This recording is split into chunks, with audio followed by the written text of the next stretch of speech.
Baik, Assalamualaikum warahmatullahi wabarakatuh. Waalaikumsalam warahmatullahi wabarakatuh. Selamat pagi adik-adik. Pagi. Alhamdulillah. Bagaimana kabarnya hari ini? Alhamdulillah baik. Baik, sebelum kita masuk pada pembelajaran pada pagi hari ini, Ibu ada sedikit ice breaking untuk kalian agar lebih semangat lagi dalam belajar ya. Kalau Ibu bilang semangat pagi, kalian jawab pagi, pagi, pagi, luar biasa. Oke, paham? Paham. Silakan berdiri dulu. Oke, kita mulai ya. Semangat pagi. Pagi, pagi, pagi, luar biasa.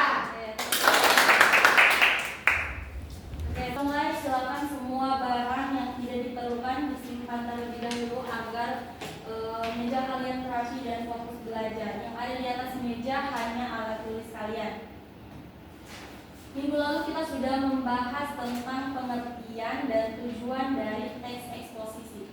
Di sini siapa yang bisa menjelaskan kembali apa itu teks eksposisi? Saya Ibu. Baik, silakan.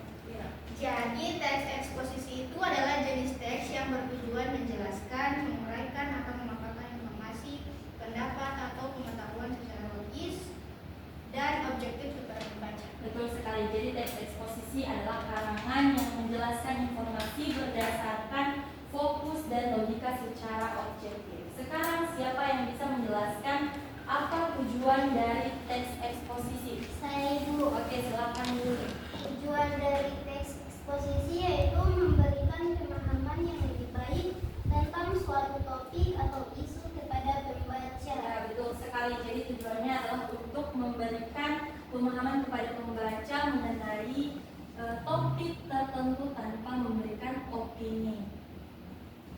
Karena kalian sudah paham kembali, mari kita dan argumentasi saat membaca maupun menulis. Oke, lanjut sekarang kita masuk ke pembahasan ciri kebahasaan teks eksposisi. Jadi dalam teks eksposisi bahasa yang digunakan harus bersifat logis seperti yang tadi saya sudah jelaskan, dan juga mendukung penyampaian gagasan. Eksposisi harus selalu terurut, mulai dari pernyataan pendapat, argumentasi, lalu penegasan ulang. Pertanyaan yang bagus. Bisa dilakukan sesuai konteks, asalkan ketiga bagian tetap ada agar teks utuh dan juga argumentatif. Nah, oke, hanya itu yang bertanya? Ya. Baik, jika sudah paham, Ibu akan memberikan tugas kelompok untuk kalian.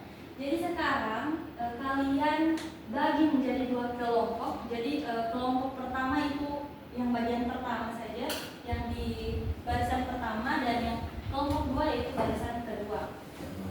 Sudah siap.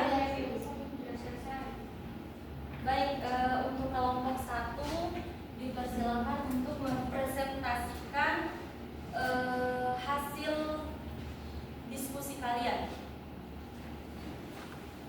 Silakan berdiri satu orang. Pada bagian penegasan ulang terletak pada paragraf 4 Ibu. Oke, coba mana yang termasuk penegasan ulang? Coba dibacakan. Kesadaran kolektif dan kerjasama antara masyarakat dan pemerintah sangat dibutuhkan untuk menciptakan hubungan yang bersih dan sehat. Dengan hubungan yang bersih, kualitas hidup akan meningkat dan masyarakat dapat menjalani aktivitas sehari-hari dengan lebih nyaman dan aman.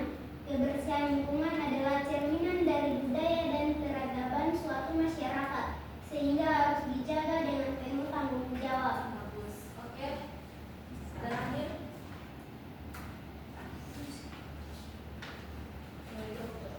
Jadi pada fungsi dari struktur teks eksposisi itu ada fungsi tesis, memperkenalkan topik atau isu utama yang akan dibahas di dalam teks.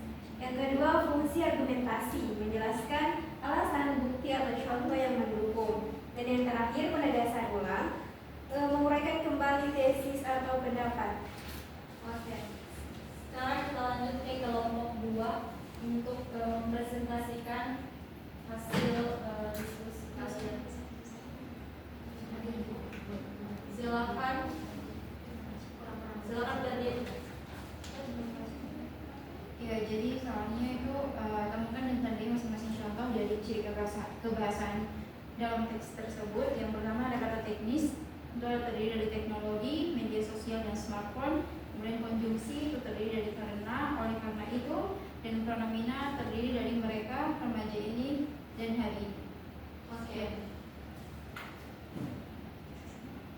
Oke, sekarang Ibu ingin tahu pemahaman kalian.